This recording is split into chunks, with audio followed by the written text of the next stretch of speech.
Bienvenidos a este nuevo encuentro de esta serie de podcast que estamos realizando. Eduardo, bienvenido nuevamente. Hay un temita importante, Eduardo, que me gustaría que hagamos un análisis un poco global, un poco extendido en el tiempo. Porque si bien posiblemente ahora empiece a llover nuevamente, tengamos otro régimen hídrico, pero ¿qué enseñanza nos dejó este periodo de sequía que ha pasado? Sobre todo con algo muy importante que vos lo has dicho anteriormente, hay que ir rotando principios activos, todo que son los residuales. O sea, la idea es cómo posicionamos residuales en un contexto de sequía. Eso sería lo principal. ¿Te animás a desarrollar una idea? Bueno, sí. Digamos, posicionar residuales en un contexto de sequía debería ser similar a lo que haríamos en una campaña normal, digamos. Lo que sí por ahí deberíamos tener en cuenta es que tratar de ajustar un poco más los tiempos, primero. Yo sé que obviamente es muy difícil jugar con los tiempos de precipitaciones y cuándo puede llegar a llover, porque muchas veces nos dicen llueve dentro de 5 días, llueve 10 milímetros y después no llueve. Sí, después no. Entonces, digamos, hay que tratar de ajustar con eso, pero lo principal es siempre, por lo menos lo que nosotros vemos en los ensayos que venimos realizando en la Facu, que ya venimos realizando muchos de esos ensayos. Yo tengo como 2 o 3 parámetros fundamentales. Primer parámetro que yo debo tener en cuenta a la hora de elegir los residuales que voy a utilizar es qué maleza quiero manejar, controlar. Volvemos monitorear, reconocer. Volvemos a lo mismo. ¿Por qué? Porque hay malezas, más que todo en el tema de las gramíneas, que hay activos que tienen mayor sensibilidad que otros. Malezas que tienen mayor sensibilidad que otras a distintos activos.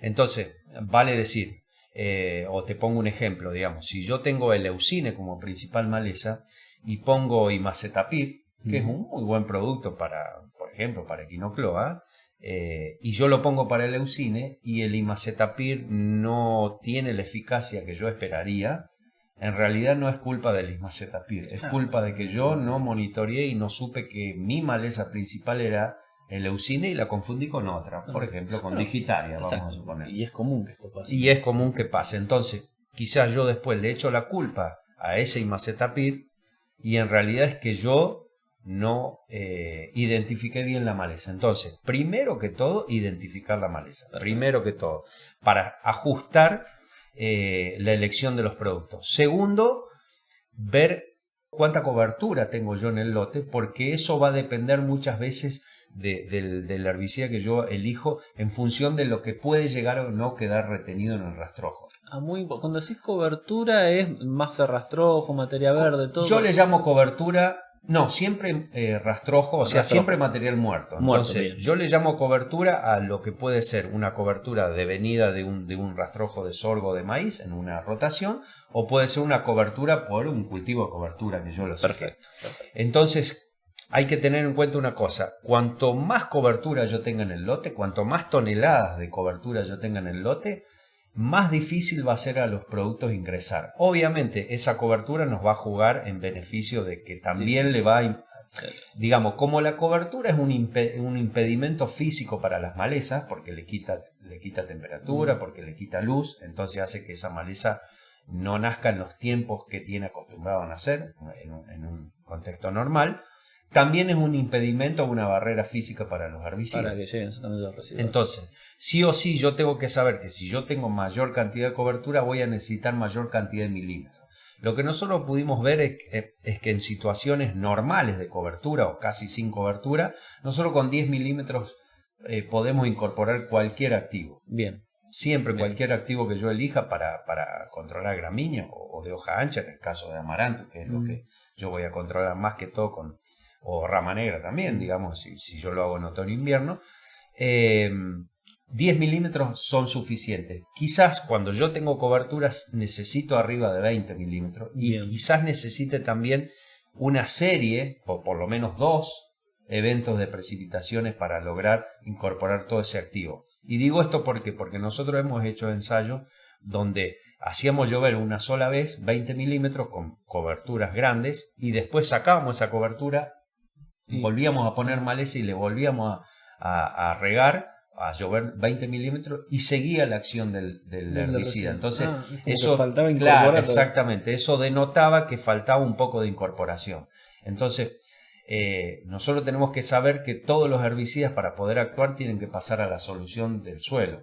Y en ese pase a la solución del suelo no se logra que no sea con agua, con precipitaciones. Entonces, eso es un punto fundamental. A medida que yo tenga mayor cantidad de cobertura, voy a necesitar mayor cantidad de milímetros. Pero yo puedo tener eso bien, y si le erré a la maleza y por lo tanto puse cualquier herbicida, el caso eso que diste, lo voy a eliminar. Quería ir a Equinocloa, no era Equinocloa. Exactamente, eso lo voy a eliminar. Entonces, el historial del lote importantísimo. Importantísimo, como siempre. Entonces, si yo primero y fundamental es eso, saber qué maleza tengo, después elegir el herbicida y después saber que voy a necesitar una o dos precipitaciones en función de la cobertura. Guarda que a mayor cantidad de cobertura hay que ajustar dosis. Pero también puede llegar a ser problemático, yo imagino, por el tema de carryover, esas cosas también. O sea, siempre estamos ahí en ese... hagamos una reválida del rol del asesor, justamente. Sí, obviamente.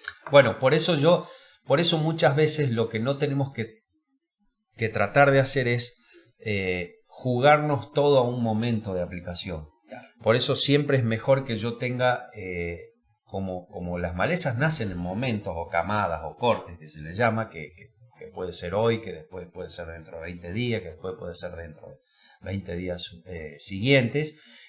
Así también tengo que jugar con los herbicidas yo. Entonces, esos herbicidas en mezcla los tengo que poner en los diferentes momentos para que me vayan cubriendo esas Es como cosas. La fertilización del maíz, que a veces se habla de ir de ir separándola y no ponerlo todo del principio. Bueno, en esto sería similar desde ese concepto, porque yo puedo poner el mejor herbicida, la mejor mezcla, que me puede dar 45 o 50 días. Si esa maleza me nace en el término de 90 días, seguramente voy a estar descubierto.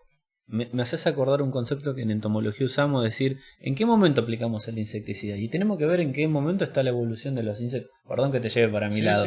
Pero decís, por ahí, a las larvas más grandes no las ataco tanto, pero estoy pensando más en la población que va a estar bien. Serían conceptos similares. Es que si hablaríamos de insectos, de plagas, y si hablaríamos de enfermedades, son los mismos conceptos. Yo tengo que tratar de cubrir la curva de desarrollo de la plaga, la enfermedad o la maleza. Y esa curva tiene un tiempo X.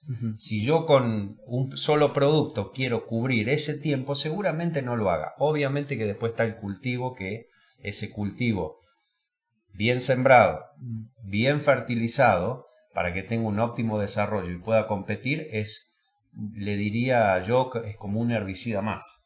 Porque nosotros hemos hecho ensayos donde no tenés cultivo y tenés cultivo aún teniendo el herbicida, y es muy evidente la capacidad de competencia que genera el cultivo y que nos amplía obviamente esa residualidad de los herbicidas y esa eficacia, digamos, ¿no?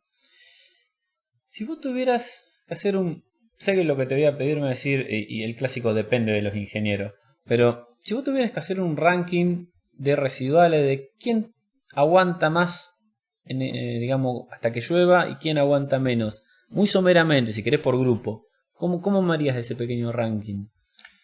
Y te podría más o menos decir a priori, porque eso depende mucho, digamos, ¿no? Por eso digo, depende mucho de la maleza después, de la maleza, ¿no? Claro. Pero puede ser que vos tengas herbicidas PPO o HPPD y ALS. Bien. Eso como algo general, digamos, ¿no? Y después están las triacinas. Pero ¿qué pasa? Pero volvemos a lo mismo.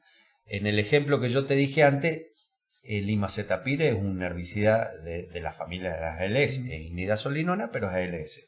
Y si yo elegí o decidí hacer imacetapir en función, porque pensé que era Equinocloa o Digitaria, por ejemplo, y era el leucine, no tiene sentido alguno. De nada sirve de que ese imacetapir pueda estar un poco más activo si le erra la maleza. Entonces, por eso digo que yo creo que está muy, muy pendiente de la elección. Ahora bien, vuelvo a lo mismo. Muchas veces se dice el S-metalocloro o el piroxasulfone, quizás porque son herbicidas que pueden perderse un poco más. Y nosotros hemos hecho ensayos, de hecho tenemos una tesis de especialización con ese tema, donde hemos puesto piroxasulfone, S-metalocloro con diferentes malezas, con eleucina y con quinocloa, y le hemos hecho llover a los 7, a los 15 y a los 30 días de incorporado o de aplicado el producto. Y hemos visto que muchas veces, si bien cae esa eficacia, muchas veces hasta los 30 días siguientes sigue estando el activo como para poder controlar. Y eso obviamente lo vimos con los nacimientos. Y sí vimos que quizás por ahí el piroxasulfone tiene una leve ventaja sobre el S-metalocloro, ya poniéndole nombre y apellido, digamos, en esa cuestión de seca. Por ahí fue la pregunta. El concepto, yo creo, más agronómico es el importante. Y creo que con el que nos tenemos que quedar al fin y al cabo.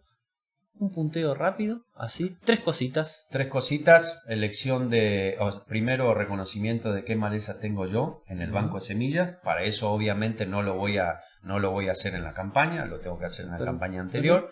Segundo, elegir según los ensayos de los especialistas que yo conozca, los herbicidas más acordes para esas malezas que yo tengo. Tercero, combinarlos, porque nunca tengo una sola maleza. Antes sí, quizás yo tenía una maleza preponderante, hoy soy 2 o 3 las preponderantes, o sea, mezclarlo, trabajar con momentos. Cuarto, trabajar con momentos, o sea, como la maleza tiene momentos, los herbicidas tienen que trabajarse en momentos. Y quinto, aplicar los residuales. Bien. Porque así yo tenga 10 milímetros, hemos visto muchas veces que después cuando uno le parece que no se hubiera incorporado, cuando hace los ensayos, que nosotros hacemos muchos ensayos, exactamente, ves que se incorpora y ves que el testigo, que no tuvo, tiene muchos nacimientos y los aplicados no lo tienen. Bien. Entonces, incorporación hay, quizás no sea la que uno espera, obviamente, pero siempre es mejor tener un herbicida residual y que me vaya bajando ese banco de semillas del suelo y no depender todo de los herbicidas postemergentes, porque después tienen un montón de consideraciones. Muchísimas gracias, un placer. Gracias a vos, María.